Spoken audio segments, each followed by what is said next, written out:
2018 का साल था।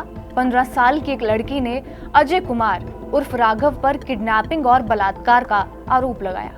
अजय 4 साल 6 महीने 8 दिन यानी कुल 1653 दिन जेल में रहा और अब आजाद है। ये घटना बरेली की है। साल 2024 में कोर्ट ने उसी 15 साल की लड़की को 1653 दिनों की सजा सुनाई है। ये सजा उतनी ही है जितना कि लड़के ने जेल में रहते हुए काटी। साथ ही साथ कोर्ट ने लड़की पर 5.9 लाख का जुर्माना भी लगाया है और इसके साथ ये भी कहा कि अगर लड़की ने जुर्माना नहीं भरा तो सजा की अवधि 6 महीने और बढ़ जाएगी। बरेली के एडिशनल जज ज्ञानेंद्र त्रिपाठी ने यह फैसला सुनाया है। फैसले को ऐतिहासिक तो नहीं कहा जा सकता, लेकिन ये फैसले से ज्यादा एक सबक है जो कानून का गलत इस्तेमाल करते हैं। भारत में महिलाओं की सेफ्टी के लिए कई तरह के कानून बने हैं। कोर्ट, पुलिस और एडमिनिस्ट्रेशन इसके लिए काम करती है और बड़ी जिम्मेदारी से काम करती है। लेकिन जो कानून आपकी सेफ्टी के लिए बनाया गया हो, उसी का गलत इस्तेमाल कर अगर आप किसी को अपराधी साबित करने में लगे हैं तो फिर इस कानून का हर कोई गलत इस्तेमाल करने लगेगा। बरेली के केस में ऐसा ही हुआ। इसलिए कोर्ट का फैसला एक सबक है उन लोगों के लिए जो किसी भी कानून का किसी भी दूसरे व्यक्ति के खिलाफ गलत इस्तेमाल करते हैं। कम से कम रेप जैसे सेंसिटिव मामले में तो ऐसा नहीं होना चाहिए। अगर ऐसे ही इस कानून का गलत इस्तेमाल होने लगे तो फिर उन महिलाओं का क्या होगा जो हर दिन जुर्म सहती हैं, जिनके लिए कानून बना हुआ है, या फिर जिन महिलाओं का रेप होता है उनकी कौन सुनेगा। बरेली के इस केस की इसलिए भी चर्चा होनी चाहिए। समाज और समाज के तमाम वो लोग ये समझें कि कानून का गलत इस्तेमाल कर आप किसी को कुछ वक्त तक परेशान कर सकते हैं, लेकिन सच को छिपा नहीं सकते।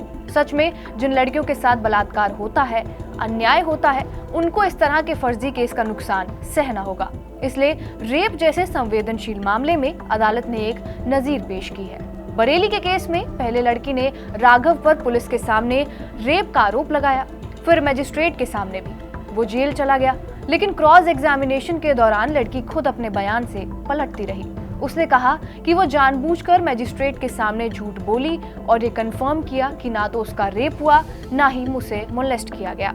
सेक्शन 95 के तहत कोर्ट ने महिला के खिलाफ मुकदमा चलाने का आदेश दिया।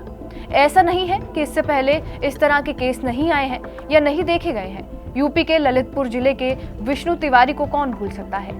साल 2000 में अनुसूचित जनजाति की लड़की के रेप के आरोप में उसे सजा हुई। 20 साल जेल में रहे जबकि वो निर्दोष थे। 20 साल से जेल में बंद आरोपी विष्णु ने जेल अधीक्षक के जरिए कोर्ट में अपील डिटेक्टिव दाखिल की। अर्जी पर हाईकोर्ट ने पाया कि रेप का आरोप साबित ही नहीं हुआ था। मेडिकल रिपोर्ट में जबरदस्ती करने के कोई साक्ष्य नहीं थे। पीड़िता 5 माह से गर्भवती थी। ऐसे में कोई निशान नहीं है जिससे ये कहा जाए कि जबरदस्ती की गई है।